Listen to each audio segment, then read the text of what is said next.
প্রতিনিধিদের নিয়ে আয়োজিত আজকের এই প্রতিনিধি সম্মেলন, এই সম্মেলনের সভাপতিত্ব করছেন বাংলাদেশের লক্ষ লক্ষ প্রকৌশলীদের প্রাণপ্রিয় নেতা forum of diploma engineers Bangladesh এফডিবির সম্মানিত কেন্দ্রীয় সভাপতি জনাব ইঞ্জিনিয়ার মোহাম্মদ গিয়াসউদ্দিন। আজকের অনুষ্ঠানের সম্মানিত প্রধান অতিথি, যার একটি ডাকেই বাংলাদেশের লক্ষ লক্ষ মানুষ রাস্তায় নেমে পড়েন, যিনি বাংলাদেশের সকল পেশাজীবী মানুষকে একত্র করেছেন।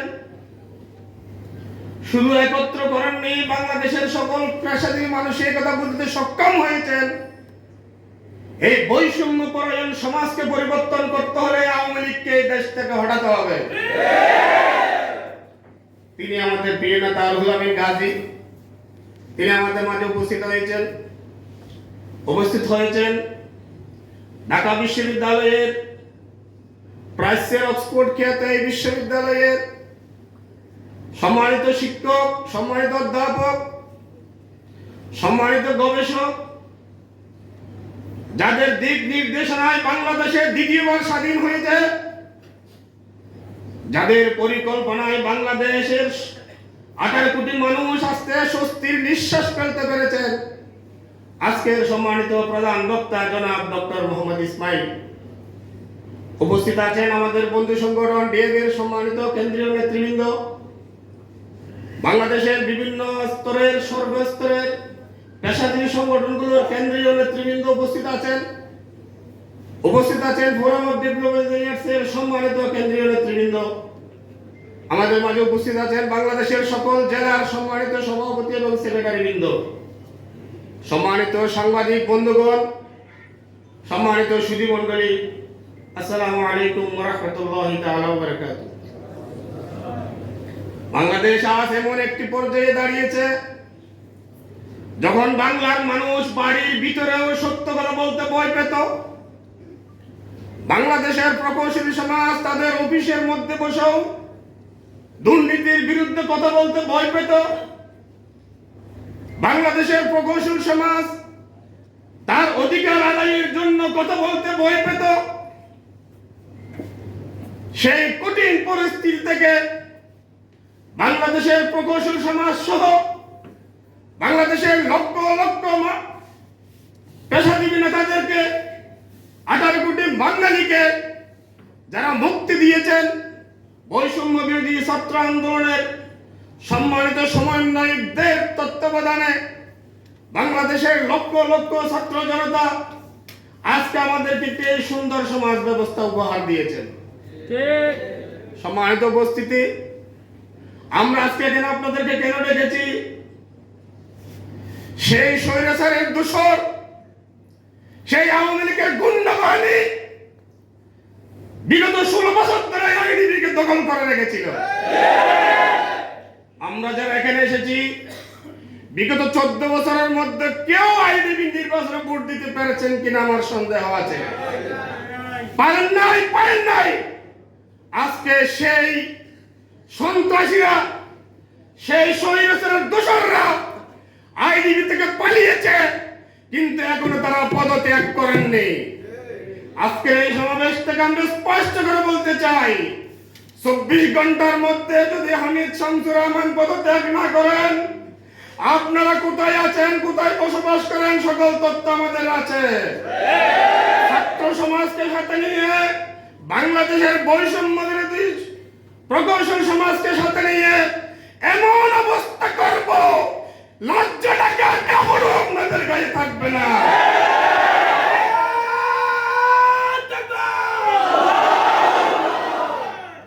আজ আমরা এখানে এসেছি আমাদের মনের সেই ওই ব্যক্তিগুলো, আমাদের জাতীয় পেশাজীবী নেতাদেরকে বলার জন্য। আজকে আমরা এখানে এসেছি ঢাকা বিশ্ববিদ্যালয়ের ছাত্রদের সম্মানিত শিক্ষক ডক্টর ইসমাইল স্যারকে বলার জন্য। আজ আমরা এখানে এসেছি বন্ধু সংগঠন ডিএবির নেতৃবৃন্দকে বলার জন্য। আমাদের মধ্যে এমন কোন অবস্থান নাই, এমন কোন পিছুটান নাই। হামিদ শামসুর রহমান গম এই সন্ত্রাসীদেরকে আইডিবি থেকে দুলিশ্বাস না করা পর্যন্ত আমাদের কোনো নিস্তার নাই, আমাদের ঘুম নাই, কোনো রেস্ট আমাদের থাকবে না ইনশাআল্লাহ। প্রিয় ভাইরা, আইডিবি আমরা অনেক আপনাদেরকে সময় দিয়েছি। 5 তারিখ বাংলাদেশে দ্বিতীয় বিপ্লব হয়েছে, আমরা আপনাদেরকে সুযোগ দিয়েছি, আপনারা বুঝেন। 5 তারিখ বিপ্লব হয়েছে, আমরা সম্মানিত সাবেক নেতৃবৃন্দদেরকে নিয়ে আপনাদের কাছে আমরা পাঠিয়েছিলাম। আপনারা তাদেরকে তাল বাহানা করেছেন। যাদের রক্তের উপরে আইডিবি প্রতিষ্ঠিত, সেই ইঞ্জিনিয়ার ফজলুর রহমান ভাইকেও আপনারা গাদ্দারি করেছেন। এই তথ্য আমাদের কাছে রয়েছে। আপনাদের সেই গাদ্দারির জবাব আমরা তাইলে সেদিন সাথে সাথে দিতে পারতাম। আমাদের সিনিয়র নেতৃবৃন্দ আমাদেরকে রক্ষা করেছেন। এই মুহূর্তে আইন হাতে তুলে নিয়ে আমরা যদি কোনো বাড়াবাড়ি করি, তাহলে আওয়ামী লীগের এই বর্তমানে যে কর্মসূচি পালন হচ্ছে দেশকে স্থিতিশীল করার, সেই কর্মসূচির একটা সহযোগিতা হয়ে যায়। সেই জন্য আমরা আইনকে হাতে তুলে নিয়ে নাই, আইনকে সম্মান করেছি, কোনো অস্থিতিশীল পরিস্থিতি বাংলাদেশে সৃষ্টি হতে দিই নাই। সম্মানিত নেতৃবৃন্দ, প্রিয় ফোরামের নেতৃবৃন্দ, আপনাদেরকে আজকে বাংলাদেশের রাজধানী ঢাকার এই মাল্টিপারপাস হল থেকে আপনাদেরকে বলতে চাই, বাংলাদেশের যেখানে আপনারা আছেন, যে ডিস্ট্রিক্টে আপনারা আছেন, যে সিটিতে আপনারা আছেন, সেই সিটির আইডিবির কমিটিগুলোর মধ্যে যদি এখনো পর্যন্ত আওয়ামী স্বৈরাচারের দোসররা থাকে, এখনো যদি সেই কমিটিতে যদি যারা আমাদের প্রাণের প্রিয় সন্তানদের বুকে গুলি চালিয়েছে, আমাদের দেশকে রক্তাক্ত করেছে, এই রক্তাক্ত করার পরেও যারা এখনো আইডিবির চেয়ারে বসে আছে, এখান থেকে দিয়ে তাদের সেই চেয়ার ভেঙে দেবেন, আগে আইডিবিতে বসতে দেবেন না। এটা 30 লক্ষ মা বোনের শহীদের বিনিময়ে অর্জিত আজকের এই স্বাধীনতা, সেই স্বাধীনতা বাংলাদেশের দামাল ছেলেরা দ্বিতীয়বার স্বাধীন করেছে 5 আগস্ট। সেই স্বাধীনতাকে আমরা বলন্টিত হতে দিব না, সেই স্বাধীনতাকে আমরা নষ্ট হতে দিব না, সেই স্বাধীনতার স্বাদ আমরা বাংলাদেশের 18 কোটি মানুষ ভোগ করতে পারে, সেই রকম একটা সুন্দর পরিবেশ আমরা সৃষ্টি করে দেব ইনশাআল্লাহ। আইডিবিকে গঠন করতে হবে।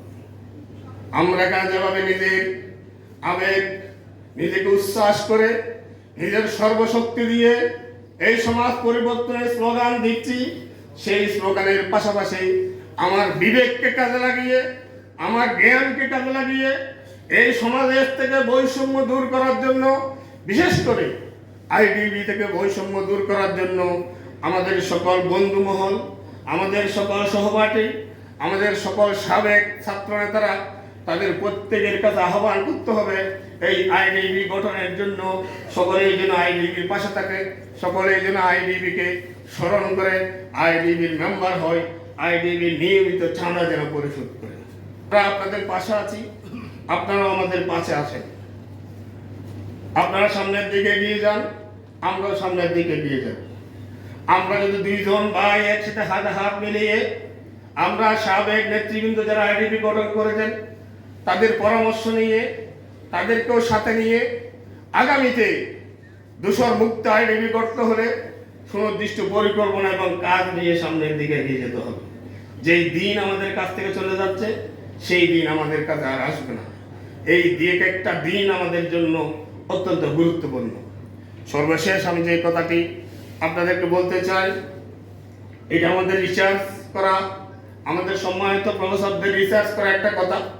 সেই কথা হলো, বাংলাদেশের যেই বিপ্লব সাধিত হয়েছে, যে দ্বিতীয় স্বাধীনতা অর্জন হয়েছে, এই স্বাধীনতার বিপরীতে, এই বিপ্লবের বিপরীতে বাংলাদেশের প্রতি বিপ্লবের একটি শব্দ গত 3 দিন ধরে শোনা যাচ্ছে। আপনাদেরকে আশ্বস্ত করতে চাই, বাংলার জমিনে, বাংলার আকাশে যে বিপ্লব সাধিত হয়েছে, এই বিপ্লবের সিদ্ধান্ত বাংলাদেশের বঙ্গভবন নয়, বাংলাদেশের ক্যাম্পাসগুলো নয়, এই বিপ্লবের সিদ্ধান্ত আর স্বাধীন হয়েছে। সেই সিদ্ধান্তের কারণেই বাংলাদেশে এই বিপ্লব হয়েছে। সেই বিপ্লবের সিদ্ধান্ত আল্লাহ তাআলার দরবারে হয়েছে। সেই দরবারের সিদ্ধান্ত পৃথিবীর সব মানুষ একসাথে হলেও প্রতি বিপ্লবকে এখানে করতে পারবে না। একদম উন্মুক্ত মন নিয়ে বাংলাদেশে ঘুরে বেড়াবেন, উন্মুক্ত মন নিয়ে দাওয়াতি কাজ করবেন, উন্মুক্ত মন নিয়ে ইবাদত করবেন, উন্মুক্ত মন নিয়ে রোজা রাখবেন, উন্মুক্ত মন নিয়ে আইডিবিতে আসবেন, সবার সাথে খোলামেলা কথা বলবেন। 14 বছর আমরা অনেক কষ্ট পেয়েছি, কাউকে বলতে পারে না আমি বিএনপি জামাতের সমর্থক। আর আজকে আল্লাহ তাআলা এমন একটি সময় সৃষ্টি করে দিয়েছেন, তারাও বলতে পারেন না আমি আওয়ামী লীগের সমর্থক। আরে শুধু তাই নয়, আওয়ামী লীগের কোন আত্মীয় আমার আছে সেই কথা বলতে বাংলার মানুষ আজকে লজ্জা পাচ্ছে। প্রিয় ভাইরা, সুতরাং আমাদের এই বিপ্লবের সাথে মহান আল্লাহ তাআলা সম্পর্ক রয়েছে বলে আমরা মনে করি। আমাদের এই বিপ্লবের সাথে আল্লাহ রাব্বুল আলামিনের সিদ্ধান্ত রয়েছে বলে আমরা মনে করি। সুতরাং এই বিপ্লবকে সঠিকভাবে কাজে লাগানোর জন্য আমাদের সকল জেলা এবং মহানগরের নেতৃবৃন্দকে সঠিক পরিকল্পনা নিয়ে সামনের দিকে নিয়ে যেতে হবে।